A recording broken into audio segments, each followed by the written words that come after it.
Welcome, guys, to part 2 of this whole podcast. And in part 2 today, we actually were talking to Christopher about how he lived out his calling. If some of you have not watched part 1, right? In part 1, Christopher actually talked about how he kind of recognized his calling, and then also how he actually started responding to that calling. Right? And I think that was an amazing thing. If you all have not watched it, do watch that one. But also now let's talk about living it out.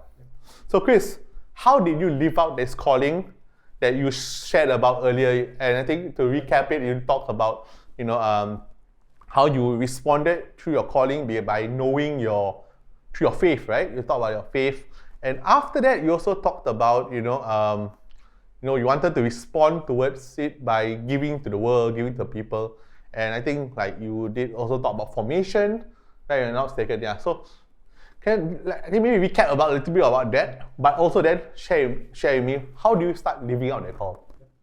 Thanks, Justin. Yeah, so as I mentioned it, first, of course, me identifying my call, and through that identification, I realized that I wanted to fulfill my ministry here on earth. And what does that mean? Is basically to be a contribution, to contribute to society, to the church, to those people around me. And how I responded to that is basically using my gifts, my talents, my natural abilities, some that I've developed over the years, to really answer this particular call.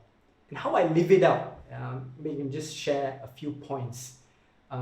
Yes, I'm very passionate about living out my call, being a contribution to society.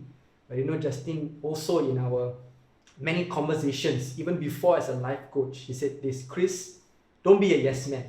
Don't say yes to everything, right? You need to know your own boundaries. I think that was a very good advice to me, Justin, many years, even before you became a life coach, because that really helped me to live out this particular call to ensure that I don't burn out, right? Because I'm so passionate about wanting to contribute, to serve, using my abilities, go for camps or through music in the choir, so on and so forth. But really to understand that I need to limit and have the limitations in terms of certain boundaries, not just be a yes man. And there is power in saying no, right? That's the first one. I think that's very important. I think another thing is, of course, good time management. Not just to supplement that. Yeah, of course, I want to contribute to society, but also I have a 9-to-5 job, right? That kind of helps me fulfill my particular passions, my particular calling in life. And of course, when I'm at work, my 100% focus is on, doing what I have to do. And that's important to me, to sustain myself and to create that sort of financial stability. And over the weekends, I have to really pick my time carefully. Of course, I would love to spend all my time with all my friends, right? But it's just not possible because I have a finite strength, finite energy, finite time. So I really have to plan myself. And I just give an example. Yesterday a friend called me and he said, "Hey bro, would you like to go out, just to lepak?" And I already had planned for something on that particular, night. And it was so difficult for me to say no to him, but I had to say no to him, because I already had scheduled something on that particular time. I think that's important for me. I'm quite, I would say, an organized person. I have to plan my time accordingly. So that's the second thing that I just wanted to maybe just share. So these two things that has really helped me to live out my call. One is to set certain boundaries, and the second thing is to basically Plan. The second thing is also time management, to have good time management. I think the third thing that I wanted to share is to see that my work is a form of contribution. My work, my 9-to-5 is a form of contribution. That it is contributing to, the goals of the business. And in some ways, it does relate back to my calling of wanting to contribute. So I do see it as a work-life integration. Integrating work as part of my life and life as part of my work. I don't see it as something that is separate from that, and I hope that people see the Christopher that they see at the workplace is the same Christopher that they see at home, the same person that they see in church. And that's really how I live out my call. Like, it's amazing. Yeah. I think for me, I do remember the occasion where I actually literally sat down and went like, wow. I think that was something super amazing. Was when I heard about the idea that you had to go to Johor for work, right? And yet, then you had a weekend off. But the next following week, you still had to do another week in Johor. But what I heard was that you went to Johor, did the work for the whole week, traveled back here to KL, did that program at camp, and then you went back to Johor again on the Sunday, so that Monday you're back to your work. So I think that was something that was really profound for me. I was like, wow, that's really dedication. That is really doing what you feel was called for you. No, I think that was something that led me to realize also, hey, wow, that's amazing. You are really interested in this idea of preaching. I think there's a camp where you talked a little bit more about faith and actually growing into that. So I think that was something that for me was very much like amazed when I saw you living out that call.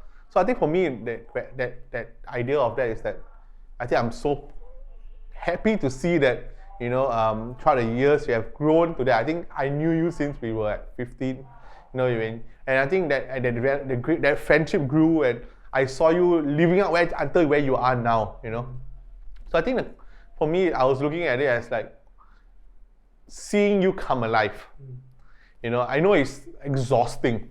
Yeah. I can imagine how exhausting it's like, even for me to travel down to Johor, one trip, I'm like, oh my lord, it's like 4 hours of driving, and be tired. But you travel down, worked, came up, did a program, traveled back down. I think that was something else like, I think, how do you sustain that?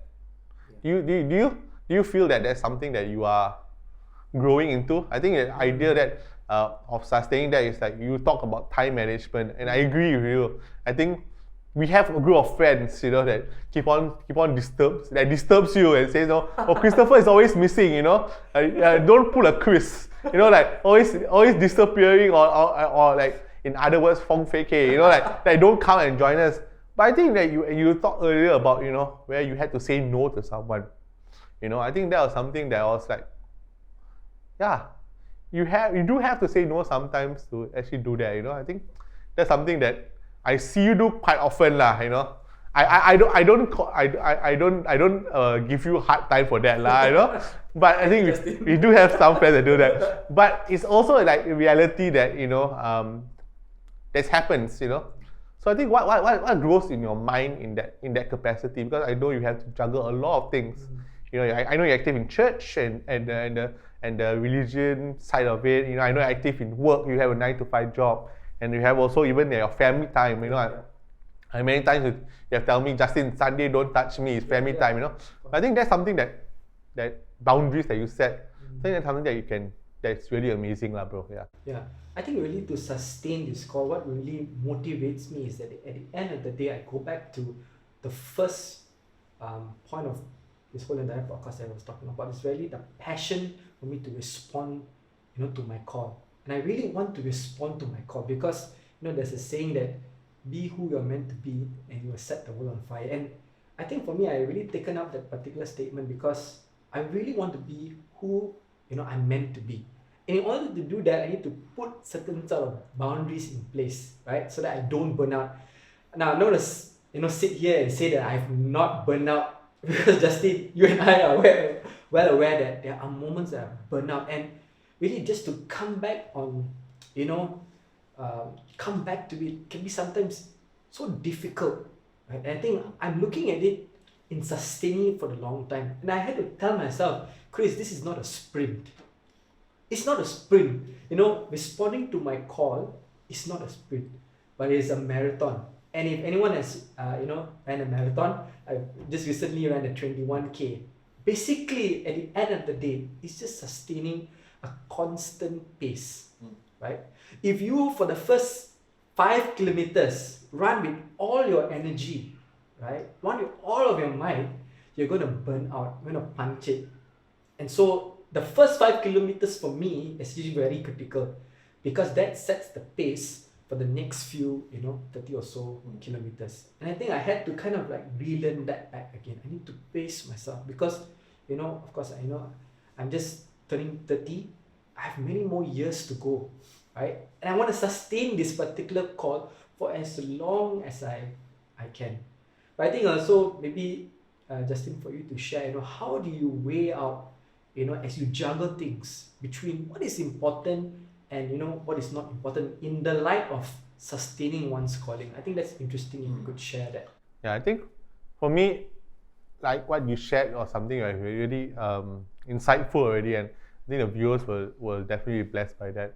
I think one area that we can always balance out is that we have to be aware about our current state. Yeah. For example, right now you're working in a financial institution. An example, you have a job that is due tomorrow. What is the most logical decision-making process is that what do I need to actually do right now? Like if that's my deadline and I have to actually do my job, invest your time in that. Example, like for those who are studying, like I think many of them are studying. For viewers who are, in still university or studying now, okay, yeah, now everything's online. But what is it that is your main priority at that moment? I think that's how you firstly balance that idea of important versus the idea of timeline. I think the word for that is why is something important or something more needs to be done immediately. I think what's that word? Sorry, I urgent, is it? Urgent, yeah, urgent, yeah, correct. Important versus urgent. Like I think that's how we look at it. It's a table where you look at yourself like, is this important and this urgent? If it's important and urgent, we do it now. If it's important but not so urgent, we do it later. But if it's not important and it's urgent, we ask ourselves, do I need to do that now? Do I have to actually, how does that add value to my life? If, for example, it does add value by say, okay, it's not so important, but it's urgent because a friend needs me to help him start a car. It's important, he needs to move. Right? It's like, okay, do I have the first segment of important urgent things to do now? If, for example, I need to actually bring my father or bring my mother to hospital, and my friend calls me, hey bro, I need you to help me start my car. I'm like, weigh it out. Like I have to say no to certain things. So if the important urgent is there, and then this is not so important right now to you, and there's something more valuable, then you have to say what I have to do. And then there's the last quadrant that is not urgent, not important, and then that's the most illogical decision. I don't even think about that. I think that's how I guess that four aspects of looking at how we value and balance it out is that it's that important, urgent for me today, in this moment, But I think in our life, and I fall into that sometimes also, there are so many things that I value as important and urgent, like I can say like, I need to do this right now, I need to do that right now, there's someone that needs my help into doing this, even like let's be realistic, and I can challenge you in a sense, like if someone tells you, Christopher, can you do a program for this church? You're like, oh yeah, okay, come, no. Then you say, and it clashes with your work. What do? You can ask the question like, should I go to this thing? Oh, but then it's important, it's urgent. There's so many things that you can value in it. But it's also important to then see what you need to sacrifice. Example, if I say yes to all of this, I do have to sacrifice that me time. I have to sacrifice other times that I need to do. I mean, there's a particular week you may say that, every night I have to work so that my weekends are free for me to do certain things. So there's a sacrifice, there's a balance. Like maybe people will then call you out on the weekends and you have to do the quiz, sorry, it's a joke. But you have to not say no to certain things like the hanging out, because it's a leisure time, and that's maybe has to be a sacrifice right now. But I think that is not, and I very clearly put a full stop there, that is not highlighted bold, but your life. You do not have to always sacrifice everything, but it's always important to make time. A lot of people always say this, hey, I'm very busy with a lot of things. Yeah, everyone is busy. There's so many things we can see. Or use the word busy, but the thing is that I think it's a very bad connotation. Because when you say the word busy, it makes it sound like I really have too many things to do.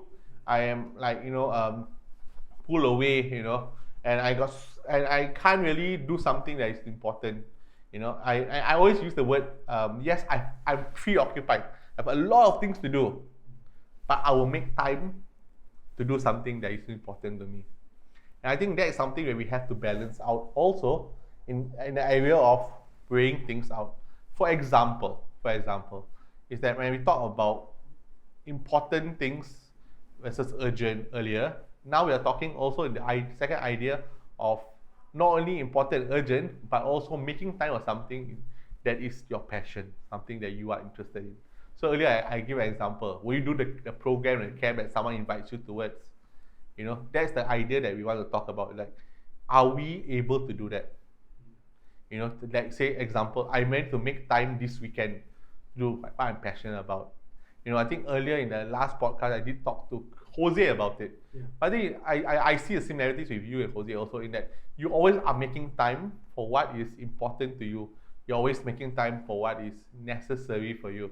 And I think that's something that I want to invite the audience also to really go into, is that what is it that is important to you and urgent, but then the idea also to balance it off with that I have a lot of things to do, yes, but I want to make time for this particular area.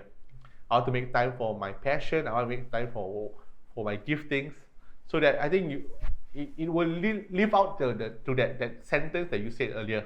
That thing that when I think you quoted from Saint Catherine of Siena, right? And what was the quote? Be who you're meant to be, and then set the world on fire. Amazing, yes. Is that if you are responding to their calling, you come alive. And when you come alive, you naturally just give. Naturally outflow. Naturally become it's a responsive thing. Is that I'm coming alive because I'm doing something that I'm passionate about. I just naturally, I want to do that. I want to make time. And I guess that there is also days where you will say that your work will not be the most joyful part of it.